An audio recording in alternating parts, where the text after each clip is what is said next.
বিভিন্ন বিশ্ববিদ্যালয় ভর্তি পরীক্ষা, চাকরির ভর্তি পরীক্ষার ক্ষেত্রে কোনো ধরনের আবেদন ফি দরকার হবে না ইনশাআল্লাহ। আমার যারা চাচারা আছে এবং যারা শিশুরা আছে, বাচ্চারা আছে, তাদের জন্য ফ্রিতে ট্রিটমেন্টের ব্যবস্থা করা হবে।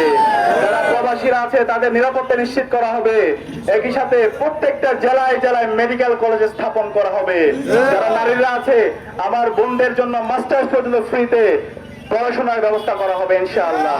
ইতিমধ্যে জামাত ইসলামের ইস্তেহার ঘোষণা করা হয়েছে। সেই ইস্তেহারে চাঁদাবাজি, টেন্ডারবাজি, সন্ত্রাস, মাফিয়াতন্ত্রের বিরুদ্ধে জিরো টলারেন্স নীতি ঘোষণা করা হয়েছে। আগামী যে বাংলাদেশ হবে, সেই বাংলাদেশ হবে ইনসাফের বাংলাদেশ ইনশাআল্লাহ।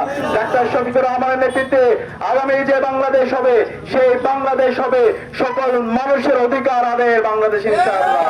আগামী বাংলাদেশে আপনাদের যিনি সেবক হবেন, তিনি আপনাদের অধিকার আপনাদের হাতে তুলে দিবেন ইনশাআল্লাহ। তিনি সবসময় জনতার কাতারেই থাকবেন, জনতাকে রেখে তিনি কোনো জায়গায় পালিয়ে যাবেন না ইনশাআল্লাহ। একই সাথে আপনাদের ডাক্তার ফাইজুল হক, আমি কথা দিচ্ছি ইনশাআল্লাহ আপনাদের ম্যান্ডেট পেয়ে বিজয় হয়ে আসার পরে রাষ্ট্রীয় কোষাগার থেকে আপনাদের জন্য যে অর্থ আসবে তার একটা পয়সাও মেরে খাবেন না ইনশাআল্লাহ। একই সাথে তার নিজের ক্যাপাসিটির মাধ্যমে সারা বিশ্বব্যাপী যে ওনার নেটওয়ার্ক, তার মাধ্যমে তিনি আপনাদের জন্য আরো বিভিন্ন রিসোর্স নিয়ে আসবেন ইনশাআল্লাহ।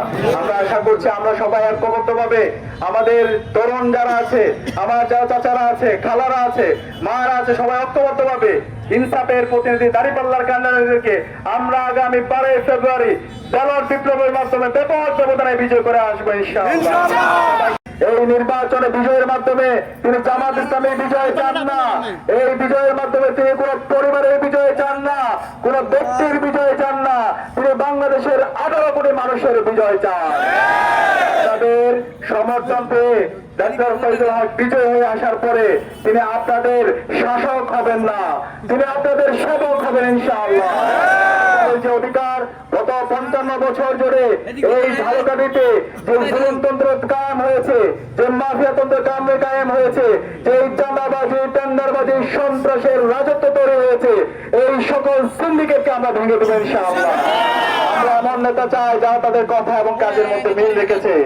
গত ফেসিবাদী আমলে যারা সবসময় প্রতিবাদ প্রতিরোধ জারি রেখেছে। আমি বিশ্বাস করি বাংলাদেশের তরুণরা, ঝালকাঠির তরুণরা ইনসাফের পক্ষে প্রতিটি পাড়ায় পাড়ায়, মহল্লায় মহল্লায়, প্রতিটি বাড়িতে বাড়িতে ইনসাফের পক্ষে, দাঁড়িপাল্লার পক্ষে তারা দাওয়াত পৌঁছে দিবে। আমরা কি পারবো ইনশাআল্লাহ?